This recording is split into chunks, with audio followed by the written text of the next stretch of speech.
Ladies and gentlemen, I'd like to introduce you to the Dragonfly class battle carrier, the C.G.F. Dragonfly class, to be more specific.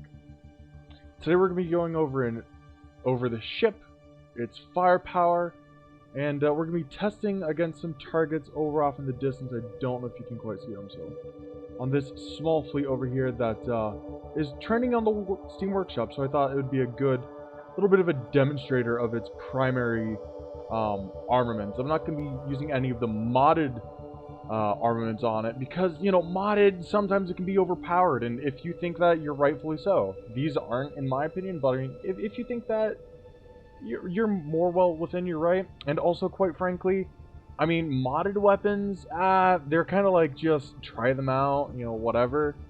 But what's much more interesting is a gravity accelerator cannon, or a GAC, if you will. So going on the external overview, obviously we have the GAC here up at the front.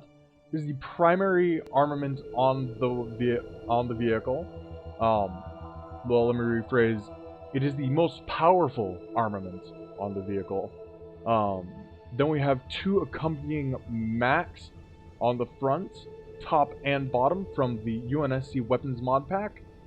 The UNSC Weapons Mod Pack is the only weapons mod I have on the ship, actually.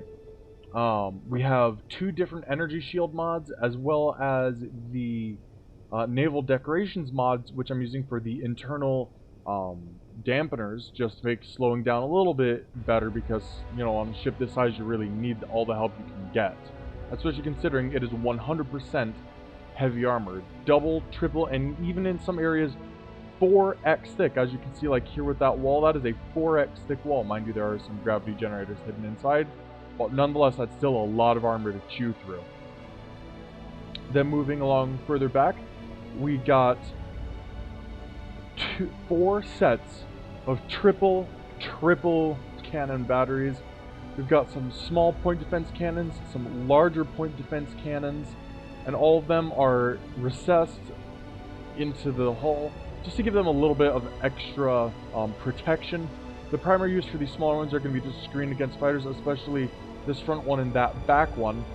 I found that I don't really like the actual dedicated anti-fighter and anti-missile turrets for the UNSC mod pack, so I just didn't use any of them at all. You might be wondering what's underneath these hangar doors. Well, we'll get to that in a minute. Beyond that, we got a decent amount of reversing thrust, because, you know, with that giant cannon up front, it does actually pull the ship forward.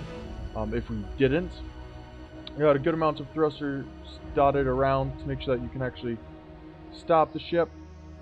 We got a massive aft engine bay, which is still, quite frankly, barely enough to propel the ship to a decent speed, reasonably fast. And you got that kind of sloping down bridge design. This is by far the coolest ship I've ever built. I'm going to be entirely honest, and I've been playing Space Engineers for about 7-ish years. I believe my first time playing it was in 2014. So that's the external overview, except, what's this? The underside here has a hangar scoop, that way you can scoop in fighters, you know, a little bit faster. We also have this drop hangar. I wanted to put that in because I feel like having only one entrance to your hangar bay really leaves you short-sighted when it comes to actual battle. Because the front scoop, sure, that could be good for, you know, scooping in fighters, obviously. But if, let's say, you need to scoop in a fighter that's getting damaged, and then you still need to launch a couple more, let's say you have reserves stored in your hangar, you have a bottleneck there with only one. If you have two, that kind of really alleviates the bottleneck, not to mention if you're in a forward-facing battle, dropping out from underneath is going to give you more natural cover than opening up the front and having to go through there.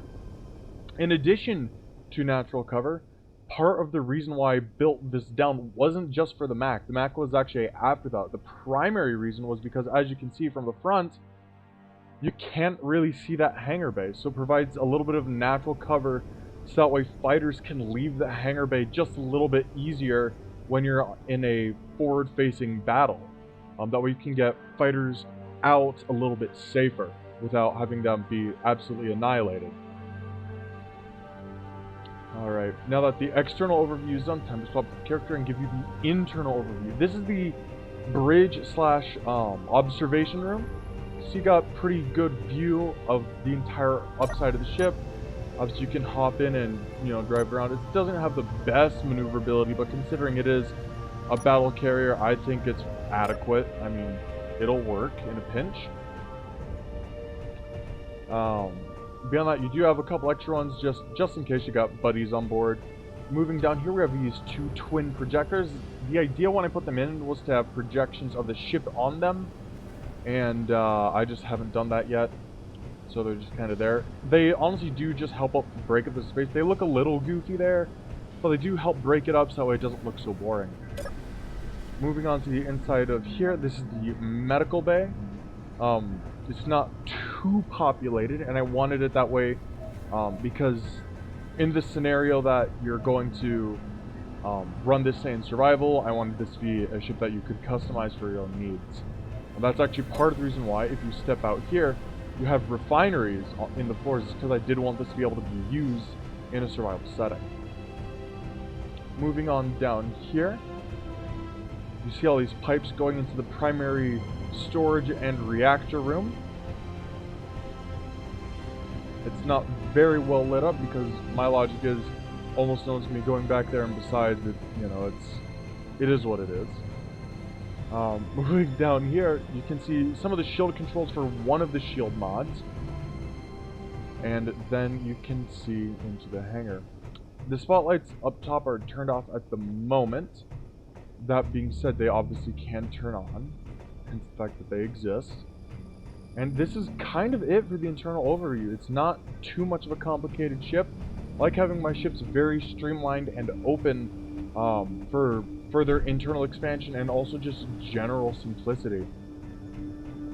Another thing you might have noticed, the keen of you might have noticed when we stepped in here, is there happens to be a button here to open those hangar doors to unleash massive guided missile batteries.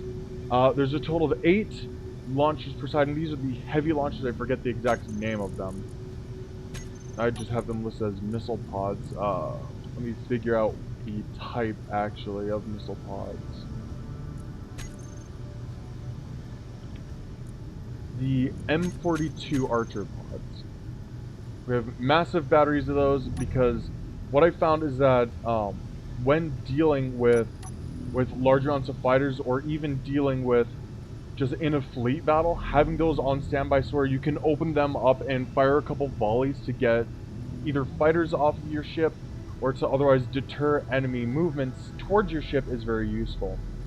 Another thing the keen of you might have noticed is we have the deck guns that are able to be stowed away so that way the ship looks a little bit sleeker and also a little bit less aggressive than they can deploy to give us a very nice boost in firepower.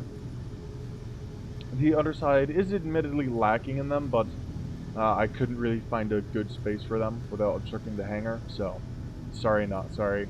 I did what I could. Besides, the top is a little bit more important anyways, so it's fine. Anyways, that is the overview of the ship and her offensive systems. Now onto the actual test firing of the gun.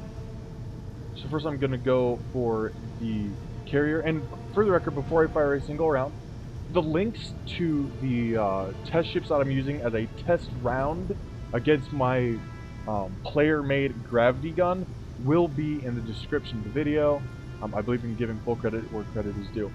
Anyways, fire!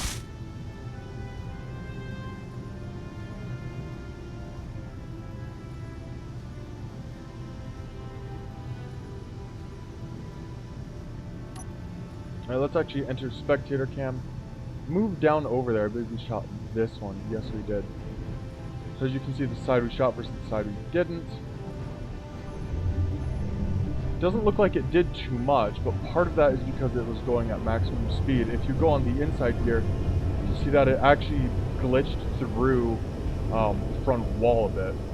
Part of the reason why it's doing that is because when designing the ship, I had a I'm going to send a follow-up shot since I already know we're lined up. But I have a 500 meter per second speed mod installed. Because I believe that gravity guns are extremely useful, especially with speed mods enabled on the server.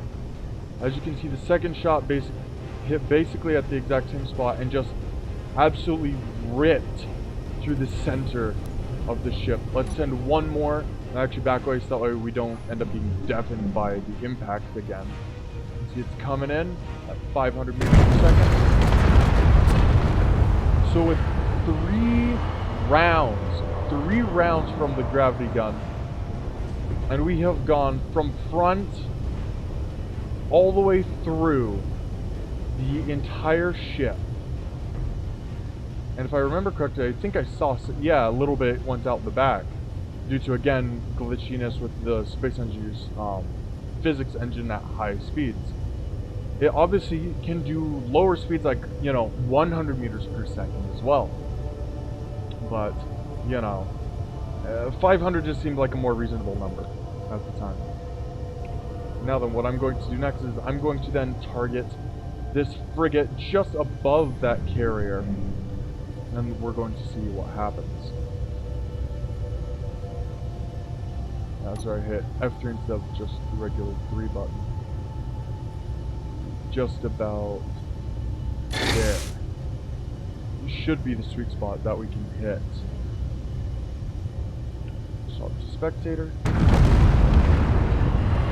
Some parts went, again, all the way through the ship, as they sometimes do. Definitely hit. Oh, looks like we might have full-on destroyed their ability to go forwards. And so we did. Look at that. Round clean through this frigate. Clean through. Didn't stand a chance. It's completely... It has weapons, of course, but as far as I'm concerned, it is completely disabled. Zero ability to move. All of its hydrogen thrusters are offline. It still has some power, sure. Still has its weapons, sure. But I mean, unless they want to go down, they are not moving anywhere. Quite an excellent shot indeed. Let's see what happens to this other frigate, just for shits and giggles. Something tells me it'll be almost identical, but you never truly know with space engineers until you try.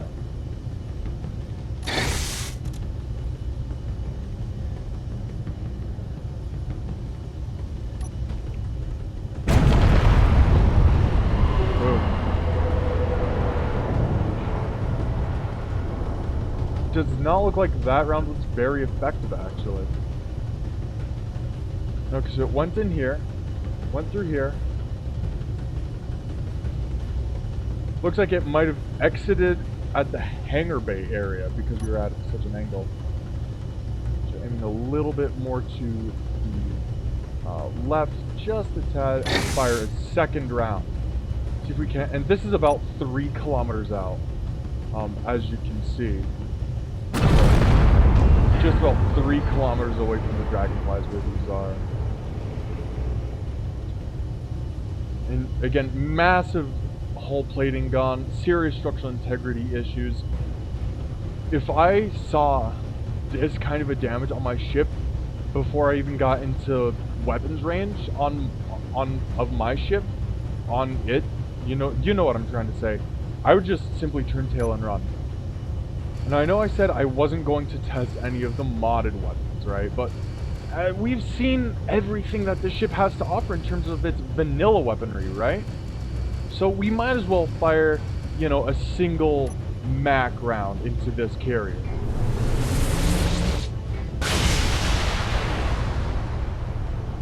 Again, it does have dual, so if we targeted a different area... Alright, so that's going to be a total of 3 shots onto this carrier with the max.